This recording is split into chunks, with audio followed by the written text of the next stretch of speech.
The M15 is a new thin gaming laptop from Alienware with some nice specs, but how well does it perform in games? I've benchmarked 15 different games at all setting levels to show you how well it runs and help you decide if it's worth it.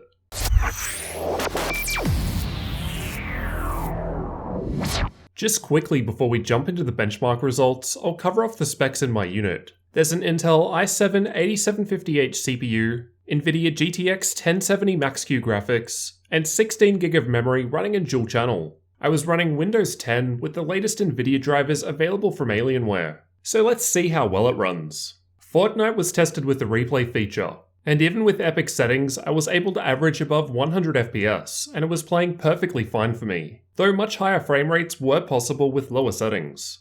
Overwatch was tested playing in the practice range, and once again very nice results for this well-optimized game. Even epic settings gets us 144 FPS, perfect for that 144Hz panel, with 100 averages for the 1% low. Battlefield 5 was tested in campaign mode and not in multiplayer mode, as it's easier to consistently reproduce the test run.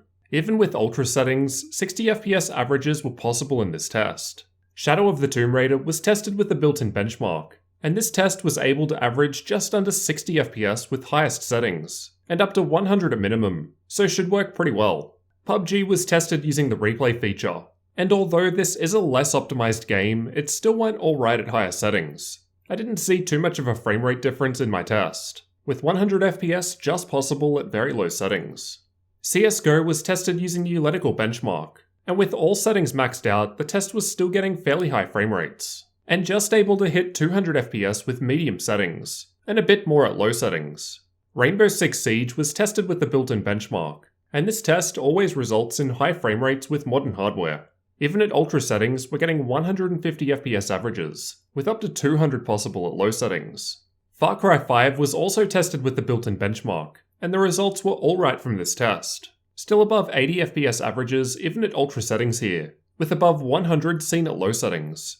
Assassin's Creed Odyssey was another that was tested with the built-in benchmark. I was getting fairly normal average frame rates for this game, though the 1% lows were quite poor due to thermal throttling on the CPU.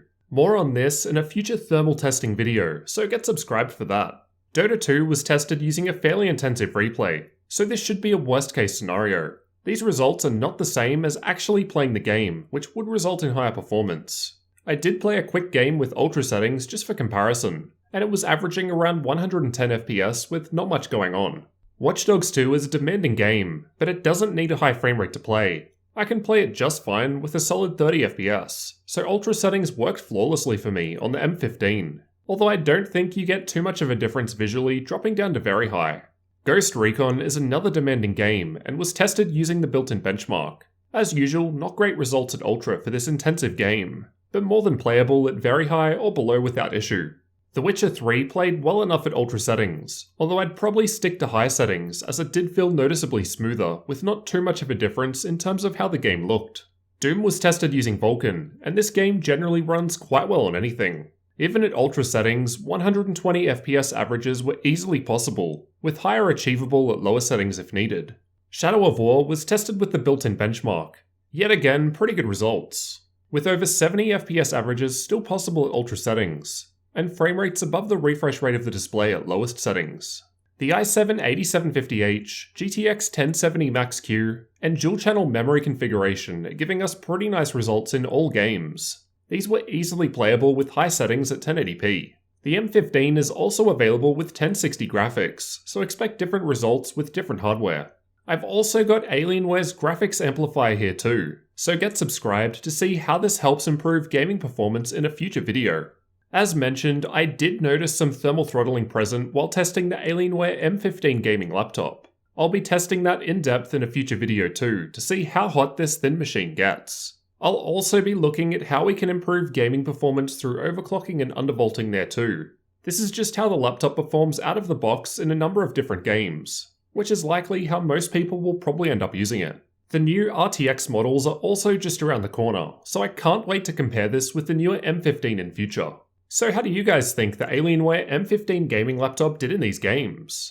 As we've seen, the GTX 1070 Max-Q with i7-8750H is a fairly powerful combination. We're able to get pretty good results from this laptop. Let me know what you guys thought down in the comments, and don't forget to subscribe for the full review of the Alienware M15 gaming laptop, temperature testing, graphics amplifier testing, and of course future tech videos like this one.